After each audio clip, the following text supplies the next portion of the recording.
Homeless advocate, Eric Jonathan Sheptock coming at you. So, I recently talked about how 2020 is 2008 all over again. We had the economic downturn in 2008, and the effects of that downturn lasted for about 5 years. In 2013, the homeless service community was still talking about how people were coming into the shelter system as a result of the economic downturn in 2008, because the layoffs didn't just stop at the end of 2008. The layoffs went into 2009, even 2010. People were losing their jobs for a while, and then after they lost their jobs, they lived off of their savings.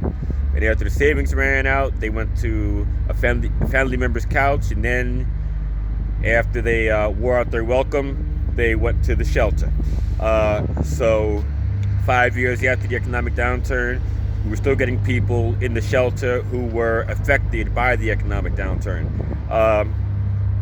So let's just imagine that 2020 is 2008 all over again, and that the social service crises that we saw in 2009 are going to recur in 2021, and on and on. But let me tell you something else about 2008. So it was the fall of 2008, sometime in September, when we learned about the economy tanking. DC government's fiscal year, budget year, begins October 1st. The budget is generally finalized sometime in June for the upcoming fiscal year, and the budget process actually begins in February and ends in June, and a lot of meetings, a lot of hearings. But because the economy tanked in September of 2008, when the 2009 fiscal year budget was already determined, what happened was, in mid-October, the DC Council realized that they were going to have to do some budget cuts. We were already 2 weeks into the fiscal year, and they said, we got to do some cuts. And I remember then Councilman Tommy Wells saying, if we don't do it now, we're going to have to do double cuts later on. What he was basically saying was this: that, keeping the numbers simple, if your department of the government has a $100 budget for the year, and if it's determined that we have to cut $20 from that budget, if we cut the $20 at the beginning of the fiscal year, you have to cut 20% of your services. If you wait till we're halfway through the fiscal year, you have $50 left, and we cut the same $20, you now have to cut 40% of your services for the remainder of the year. That's what he meant when he talked about double cuts. But anyway, with the economy beginning to go downhill right now, and with the effects of the COVID-19 shutdown still not fully realized, I just see things getting worse. And fortunately, we're not learning this stuff after the fiscal year already began.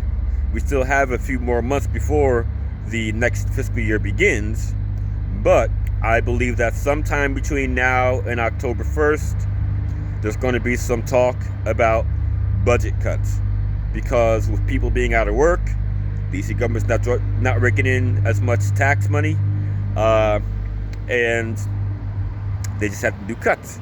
But unfortunately, governments tend to cut social services before they cut anything else. And more unfortunately, you see, housed people end up losing their housing, and they join the homeless community, and they end up needing social services that they didn't need previously, And so you have a larger number of people in need of social services and a smaller pie to share with them.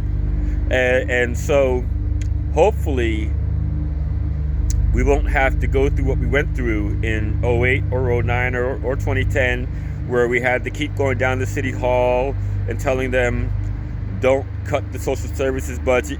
We had to do that several years in a row. And I think it went all the way into 2012, if I'm not mistaken. But that said,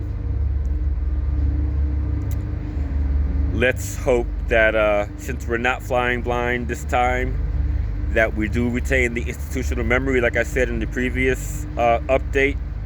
And what's more is, I'm going to take the fact that DC government across multiple administrations has played so many games and not really made an honest, earnest effort to draw down the homeless numbers. And I'm going to throw it up in their face. There's been some real friction between DC government and myself in the last couple of years. I had a decent relationship with the administrations of Mayor Anthony Williams, Mayor Adrian Fenty, a man, and Mayor Vince Gray.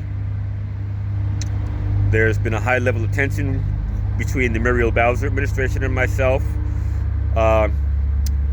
They don't like my brutal honesty, but now they're more deserving of it than ever. So I'm going to give it to them. But I want to put you on notice so that we can begin to prepare for the fight ahead, for the budget cut fight, for the decrease in social services, the increase in people who need social services, and so forth and so on. I see things getting ugly again, and I'm ready for a good fight. I'll leave it there.